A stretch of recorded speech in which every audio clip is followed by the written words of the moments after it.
आदित्य मतलब सूरज। सूरज की साइज़ इतनी बड़ी है कि आपने जितना बड़ा भी इमेज सूरज का सोचा है, सबको भूल जाइए। वो इतना बड़ा है कि धरती उसके सामने एक मार्बल जैसी लगती है।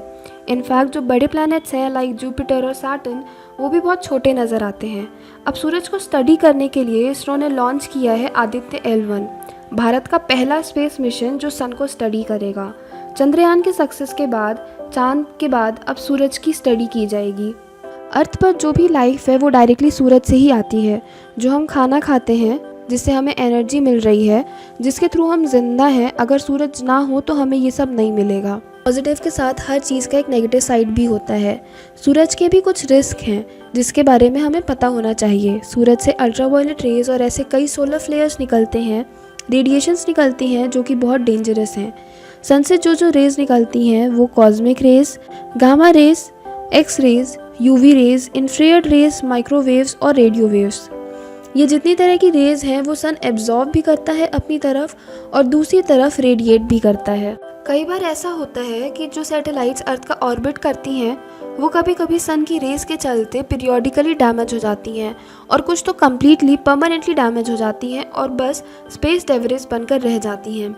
मोस्टली कुछ ऐसी होती है जिनका मेंटेनेंस कॉस्ट बढ़ जाता है और यही कारण है कि सन की रेस को स्टडी करना बहुत ज़रूरी है।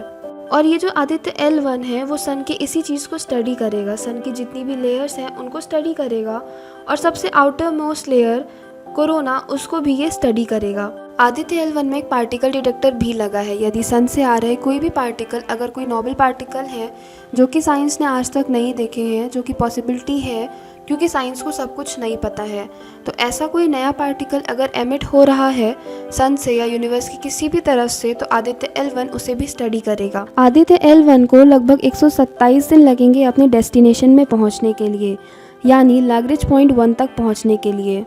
एज ये पॉइंट करीब 15 लाख किलोमीटर्स दूर है धरती से। आपने सुना होगा कि चांद जो है वो 3,84,000 किलोमीटर्स दूर है धरती से, लेकिन ये पॉइंट L1 लगभग उससे 4 टाइम्स ज़्यादा दूरी पर है। एक बहुत इंपॉर्टेंट बात है कि सन से कभी कभी सोलर मैग्नेटिक स्टॉर्म्स भी निकलते हैं, यानी जिस तरह धरती में तूफान आता है, अगर हमारे सोलर सिस्टम की बात की जाए तो सोलर मैग्नेटिक स्टॉर्म्स भी आते हैं और इससे हमारे अर्थ के एनवायरनमेंट को फ़र्क पड़ता है। आदित्य L1 एक ऐसे रीजन में रहेगा जहाँ पर उसको किसी भी तरह की डिस्टर्बेंस नहीं होगी।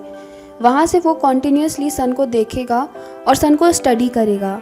आदित्य L1 के मिशन का ड्यूरेशन 5.2 ईयर्स का प्लान किया गया है।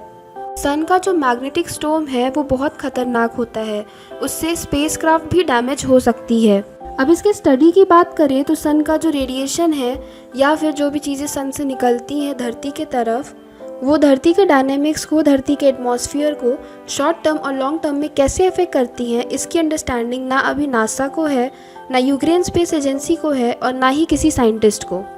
नासा का सोलर पार्कर प्रोब जो सन को ऑलरेडी स्टडी कर रहा है वो अभी तक डेटा कलेक्ट कर रहा और आदित्य L1 इसी डेटा कलेक्शन में एक्सटेंशन होगा। चंद्रयान 3 के सक्सेस के बाद अब आदित्य L1 की बारी है। चांद के बाद अब सूरज पर भी भारत होगा और अगर ये मिशन सक्सेसफुल होता है तो भारत के लिए ये एक और प्राउड मोमेंट होगा।